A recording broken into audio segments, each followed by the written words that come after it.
दो या दो से अधिक शब्दों के मेल को समास कहते हैं।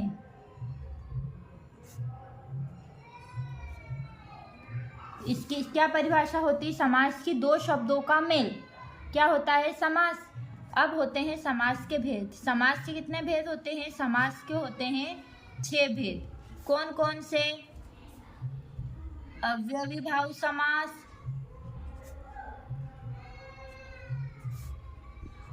द्विगु समास, द्वंद्व समास,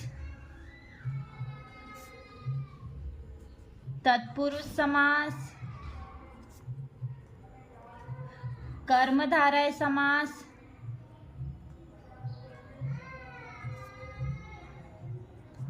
बहुव्रीहि समास।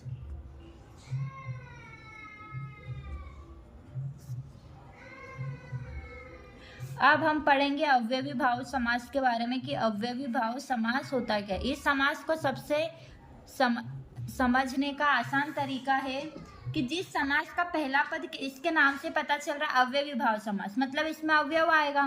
तो जिस समास का पहला पद क्या हो? अवयव तथा प्रधान हो, वो समास कौन सा होता है? अव्ययी भाव समास। और इस समास की पहचान आप कैसे? इस समास में आता है उपसर्ग। इस समास की पहचान करने के लिए इस समास में सबसे पहले क्या आता है? उपसर्ग। क्या होता है इसमें? पहला पद अवयव तथा प्रधान हो,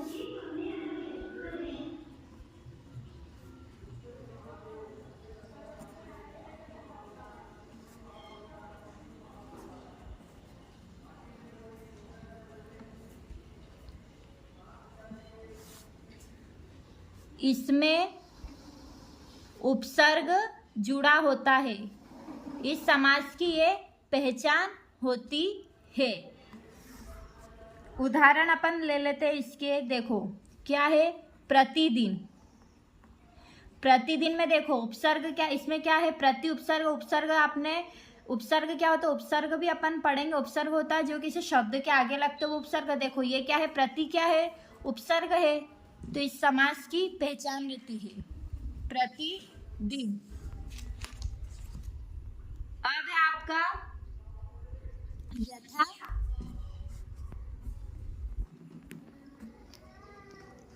संभव।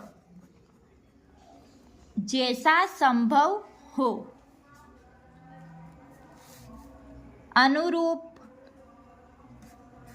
रूप के योग्य, ये इसके उदाहरण। इस समास की पहचान आप कैसे कर सकोगे? जिसमें पहला पद अवयव तथा प्रधान हो और जिसमें उपसर्ग जुड़ा हो, जैसे कि प्रतिदिन, यथासंभव, अनुरूप। अब हम पढ़ेंगे द्विगु समास। द्विगु समास क्या होता है? जिसका पहला पद संख्यावाची हो। इसके नाम से आपको द्विगु समास, द्वि यानी दो, संख्यावाची हो, वो कौन सा समास होता है? द्विगु समास होता है। इस समास की पहचान होती है कि इसमें जो पहला पद आ रहा है वह संख्यावाची होना चाहिए। जैसे हम उदाहरण लेते हैं चौराहा। चौराहा में देखो चौराहा, चौराहा क्या आ रहा है इसमें? मतलब चार राहों का समूह। ये क्या हो गया? इसका विग्रह। अब है सप्तऋषि। सप्त देखो इसमें क्या आ रहा है? संख्या है, तो ये क्या हो गया? 7 ऋषियों का समूह।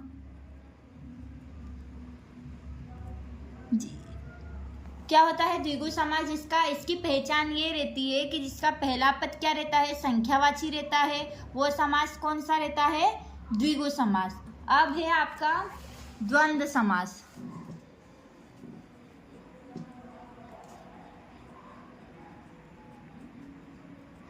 द्वंद्व समास। द्वंद्व समास क्या होता है? जिसमें दोनों पद प्रधान होते हैं। द्वंद्व समास में क्या रहते हैं कि दोनों पद प्रधान हो, एक पद प्रधान नहीं होता, इसमें दोनों पद प्रधान हो। और अगर आप इसका विग्रह करते हैं, मतलब इसको अगर आप तोड़ते हैं, विग्रह करते हैं, तो या तो इसमें और आ जाता है या फिर आ जाता है। और विग्रह करने पर क्या आता है, प्रधान हो, विग्रह करने पर और एवं या लगता हो, तो वो कौन सा समास रहता है, द्वंद्व समास। द्वंद्व समास की पहचान करने का एक और तरीका है कि द्वंद्व समास में दोनों पदों के बीच आता है योजक चिन्ह।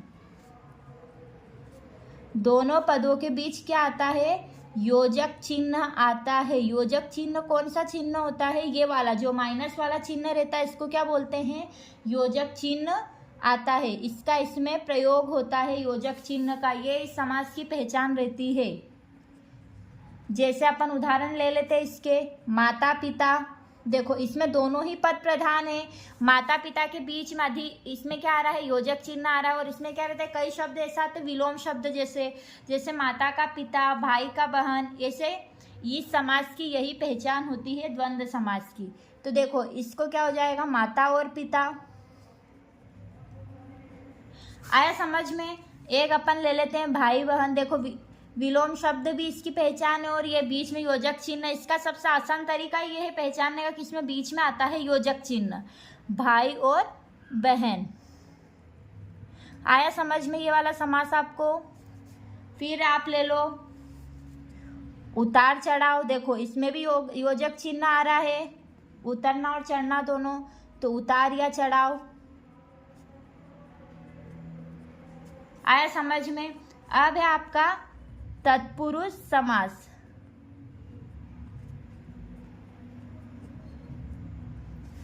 तत्पुरुष समास क्या होता है,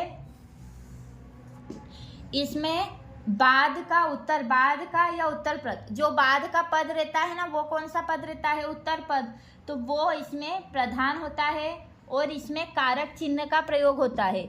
इस समास में क्या है, बाद का या उत्तर पद प्रधान होता है। और इसमें क्या है, विग्रह करने पर, यानी कि अगर इसको अपन तोड़ते हैं तो किसका प्रयोग होता है, कारक चिन्ह का प्रयोग होता है। कारक चिन्ह आते हैं, जैसे कारक चिन्ह कौन कौन सा हो, जैसे कि ये को हुआ, से हुआ, के लिए हुआ, ये सब क्या है, कारक चिन्ह, इनका प्रयोग इसमें होता है। जैसे का हुआ, की हुआ, में, पर, विग्रह करने पर इन सब का इसमें प्रयोग होता है। उदाहरण ले लेते हैं अपन, जैसे राजकुमार, क्या लिया अपन ने, राजकुमार। अब इसका देखो इसमें दोनों पद प्रधान है। राजकुमार में क्या हो जाएगा, राजा का कुमार, का आ रहा है बीच में, कारक चिन्ह का प्रयोग हो रहा है। अब ले लो आप स्नान घर, देखो इसमें भी दोनों पद प्रधान है। स्नान के लिए घर, इसको विग्रह करेंगे तो क्या हो जाएगा, स्नान के लिए घर। तो ये देखो के लिए, इसमें क्या आ रहा है, कारक आ रहा है। तो ये कौन सा समास हो गया आपका, तत्पुरुष समास। अब पढ़ेंगे अपन कर्मधारय समास।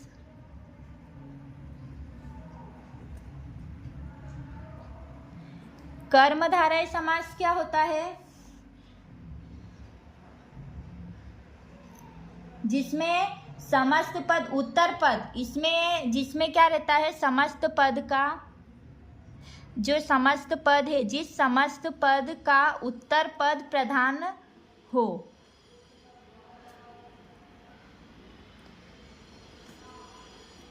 उत्तर पद प्रधान हो तथा जो इसका पहला पद हो, इसका जो पूर्व पद या जो उत्तर पद है, पूर्व पद इसमें क्या रहेगा, विशेषण, और जो उत्तर पद है वो क्या हो, विशेष्य हो। तो वो कौन सा समास रहेगा आपका,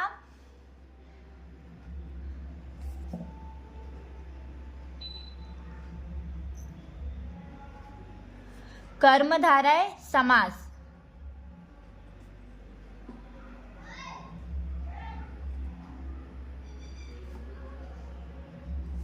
धारय समास, इसमें क्या होता है कि जिस समस्त पद, जो भी पद रहेगा उसका उत्तर पद प्रधान रहेगा, और जो पहला पद और जो उत्तर पद है, वो पहला पद रहेगा आपका विशेषण और दूसरा पद क्या रहेगा आपका विशेष्य हो, तो वो कौन सा समास रहेगा आपका कर्मधारय समास। कर्मधारय समास को अगर आप विग्रह करते हो तो विग्रह करने पर इसमें क्या होता है, देखो विग्रह करने पर इसमें क्या आता है कि जो दोनों हैं, दोनों के मध्य में है जो के समान, है जो आ जाएगा या के समान आदि आते हैं। इसका उदाहरण हम समझ लेते हैं। देखो उदाहरण इसका चरण कमल, देखो इसका उदाहरण लिया अपन ने चरण कमल। इसमें क्या है, उत्तर पद प्रधान होता है और पहला पद विशेषण और दूसरा पद विशेष्य होता है, तो चरण कमल में क्या होगा, कमल के समान चरण।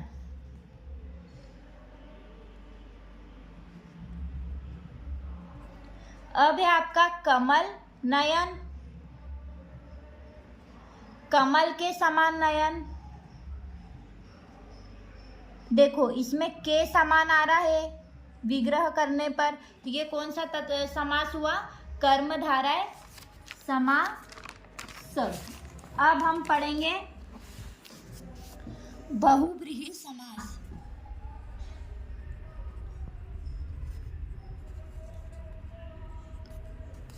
बहुव्रीहि समास क्या होता है कि इसमें कोई प्रधान नहीं, कोई भी पद प्रधान नहीं होता है तथा तीसरा पद की ओर इशारा होता है। देखो कोई पद प्रधान नहीं होता है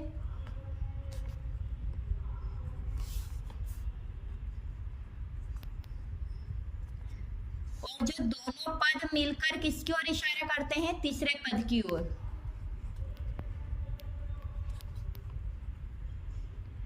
तीसरे पद की ओर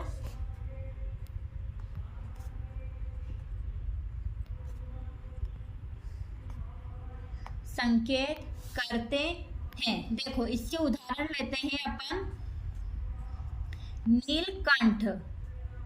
नीलकंठ है तो देखो नीला है कंठ जिसका, नीला है कंठ जिसका, नीला कंठ किसका है, अर्थात शिव का। तो देखो ये कोई भी पद इसमें प्रधान नहीं है, किसकी ओर संकेत किया गया है, तीसरे पद की ओर संकेत किया गया है। तो देखो तीसरा पद कौन सा, नीला है कंठ जिसका, नीला है कंठ जिसका, किसको इशारा कर रहे हैं वो, अर्थात शिव। शिव। फिर आपका लंबोदर, लंबा है उदर जिसका, तो लंबा उदर किसका है, तो किसका है वो, अर्थात गणेश।